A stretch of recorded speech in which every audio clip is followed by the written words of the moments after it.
اور you can get rid of it. تو یہ جب آپ کو حاجت ہو تو آپ کو ضروری ہو جاتا ہے کہ آپ ٹوائلٹ جائیں اور اس حاجت سے رفع حاجت کریں. تو اگر آپ اس حاجت کو روکتے ہیں اور کچھ ٹائم کے لیے مؤخر کرتے ہیں کسی بھی وجہ سے، آپ آفس میں ہیں یا کوئی ایسی جگہ پر ہیں جہاں پہ آپ کو ٹوائلٹ کی فیسلٹی اویلیبل نہیں ہے، تو یہ آپ کے لیے بہت نقصان دہ ہو سکتا ہے اور یہ کرونک کانسٹیپیشن کی صورت اختیار کر لیتا ہے اور پھر بہت ساری کمپلیکیشنز یا پیچیدگیاں آ سکتی ہیں. تو اس لیے ضروری ہے کہ جب بھی آپ کو یہ رفع حاجت کی ضرورت محسوس ہو تو آپ ٹوائلٹ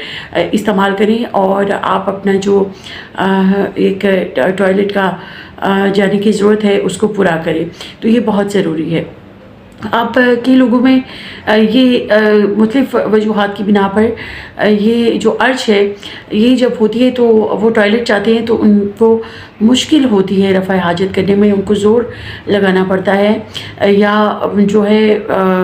ان کے اندر پراپرلی ڈیفیکیشن نہیں ہو پاتی، یعنی کہ وہ حاجت پورا کرنے کے بعد یا ٹوائلٹ جانے کے بعد بھی ان کو ڈیزائر ہوتی ہے یا وہ سیٹسفیکشن نہیں ہوتی اور دوبارہ سے ان کو ارج محسوس ہوتی ہے. تو ایسی صورت میں کانسٹیپیشن ہو جاتی ہے اور یہ اس کو کانسٹیپیشن کہا جاتا ہے. یا یہ جو حاجت محسوس ہونا ہے یا ٹوائلٹ یوز کرنا ہے، یہ 3 دن سے کم ٹائم میں، یعنی ہفتے میں 3 دن سے اگر کم ہوتا ہے تو پھر اس کو آپ کانسٹیپیشن کہیں گے. کانسٹیپیشن جو ہے یہ ایک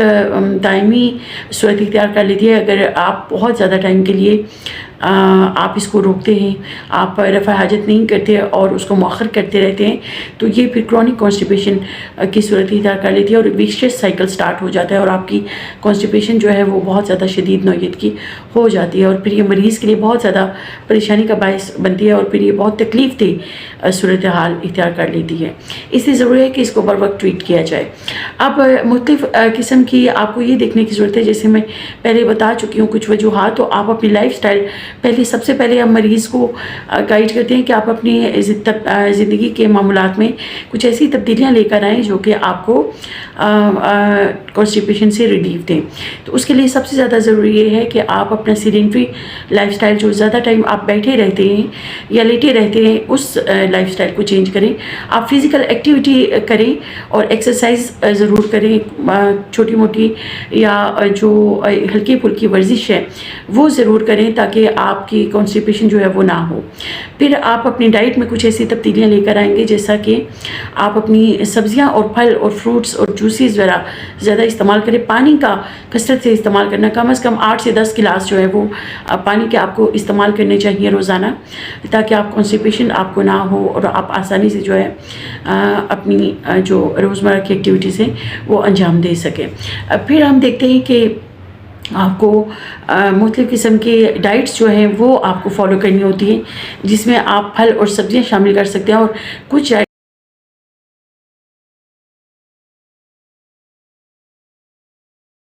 ڈائٹ جو ہے وہ بہت زیادہ جو آپ استعمال کر رہے ہیں اس سے آپ کو پرہیز کرنا ہے، جیسا کہ جنک فوڈ ہے، میٹ ہے، ریڈ میٹ خاص طور پہ جو بڑا گوشت وغیرہ ہے وہ آپ نے کم استعمال کرنا ہے اور بہت زیادہ فرائیڈ چیزیں آپ نے استعمال نہیں کرنی اگر آپ کانسٹیپیشن چاہتے ہیں کہ نہ ہو. پھر اس کے علاوہ ایک بہت اچھی چیز جو کہ اسپغول کا چھلکا ہے وہ بہت زیادہ اچھا ہے کیونکہ وہ فائبر بہت زیادہ ہوتا ہے اور فائبر کا کانٹینٹ اس کے اندر بہت زیادہ ہے. تو آپ کوشش کریں کہ آپ اسپغول کا چھلکا دودھ میں ملا کر یا پانی میں ملا کر ڈیلی استعمال کریں، خاص طور پر رات کو سونے سے پہلے. تو یہ آپ کو بہت زیادہ کانسٹیپیشن سے ریلیف دیتا ہے. اور وہ غذائیں شامل کریں جن کا فائبر جن کے اندر کثیر مقدار میں پایا جاتا ہے، جس میں ہرے پتوں والی سبزیاں ہیں، پالک، سلاد وغیرہ ہے، مختلف قسم کے ساگ ہیں. تو یہ آپ کی غذا میں شامل ہونا بہت ضروری ہے. اور ڈیلی کم از کم لنچ ٹائم میں آپ سیلڈ ضرور یوز کریں کیونکہ اس کا فائبر کانٹینٹ بہت اچھا ہوتا ہے. اس کے بعد اپنی ڈائٹ کے بعد پھر میں آپ کو ایکسرسائز بھی بتا چکی ہوں. اور اسٹریس کے ایلیمنٹ کو ریڈیوس کرنا بہت ضروری ہے. آپ اسٹریس جو ہے کوشش کریں کہ وہ آپ منیمائز کریں اپنی لائف میں تاکہ آپ کانسٹیپیشن سے بچ سکیں. پھر کچھ ایسی وجوہات ہیں، اگر یہ تبدیلیاں لانے کے باوجود آپ سمجھتے ہیں کہ آپ کا قبض جو ہے یا کانسٹیپیشن ریلیف نہیں ہو رہا یا وہ ٹھیک نہیں ہو رہا تو پھر کچھ ایسی چیزیں ہو سکتی ہیں جن کے جو کچھ علامات ہیں جو آپ کو جاننا بہت ضروری ہے۔ اگر یہ کانسٹیپیشن آلٹرنیٹ کر رہی ہے ڈائریا کے ساتھ، اگر آپ سمجھتے ہیں کہ کچھ ٹائم آپ کو کانسٹیپیشن ہو رہی ہے یا کب سے، اور کچھ ٹائم ڈائریا ہوتا ہے، یا پتلے جو سٹول ہیں یا پہانا جو ہے وہ بہت زیادہ پتلا آ رہا ہے اور یہ آلٹرنیٹ کر رہا ہے کانسٹیپیشن کے ساتھ، تو پھر آپ کو ڈاکٹر سے ضرور کنسلٹ کرنا چاہیے۔ اس کے علاوہ اگر پہانے کے اندر خون آنا یا پہانے کے اندر پیپ آنا یا ریشہ آنا، یہ بھی بہت کامن ہوتا ہے، اور اگر ایسی کوئی علامات ہیں تو تب بھی آپ کو ڈاکٹر کو دکھانا بہت ضروری ہے۔ اور اس کے بعد ہم دیکھتے ہیں کہ اگر آپ سمجھتے ہیں کہ مختلف قسم کی چینجز آپ کو فیل ہو رہی ہیں، یعنی کہ پہانے کے ساتھ آپ کو باہر آتی ہوئی کوئی چیز محسوس ہو رہی ہے، جیسے موقع ہوتے ہیں یا ہیمورائڈس ہے یا پائلس کی شکایت ہے، تو تب بھی ڈاکٹر سے رجوع کرنا بہت ضروری ہے۔ اور اگر آپ سمجھتے ہیں کہ آپ کا وزن تیزی سے گر رہا ہے اور آپ کا پہانا جو ہے، باؤل ہیبٹس جو ہیں وہ چینج ہو رہی ہیں، پہانا کرنے کی جو فریکوینسی ہے وہ اس میں تبدیلی آ رہی ہے، تو تب بھی آپ کو ڈاکٹر سے رجوع کرنے کی ضرورت ہے۔ اور آپ نے یہ علامات اگر آپ کے جسم کے اندر ہوں تو پھر آپ کو ڈاکٹر سے ڈیفینیٹلی رجوع کرنا چاہیے اور جلد از جلد ڈاکٹر کو دکھانا چاہیے۔ اس طرح سے ڈاکٹر آپ کو ایڈوائز کریں گے، کچھ مختلف قسم کے سیرپس ہیں اور کچھ ساشے وغیرہ دیے جاتے ہیں جو کہ کانسٹیپیشن کو ریلیو کرتے ہیں۔ تو یہ بہت ضروری ہے کہ اگر یہ علامات آپ کے اندر آ رہی ہیں تو آپ ڈاکٹر سے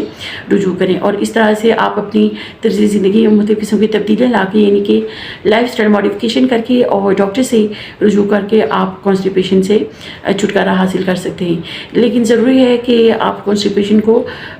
ٹائملی اور بر وقت مینیج کریں، کیونکہ اگر اس کو ٹریٹ نہ کیا جائے تو یہ بہت ساری پیچیدگیوں کا باعث بن سکتی ہے۔ میرے channel health by doctor Muneeza کو سبسکرائب کیجیے اگر آپ مزید ایسی ویڈیوز دیکھنا چاہتے ہیں، اور مجھے اپنی دعاؤں میں یاد رکھیے گا۔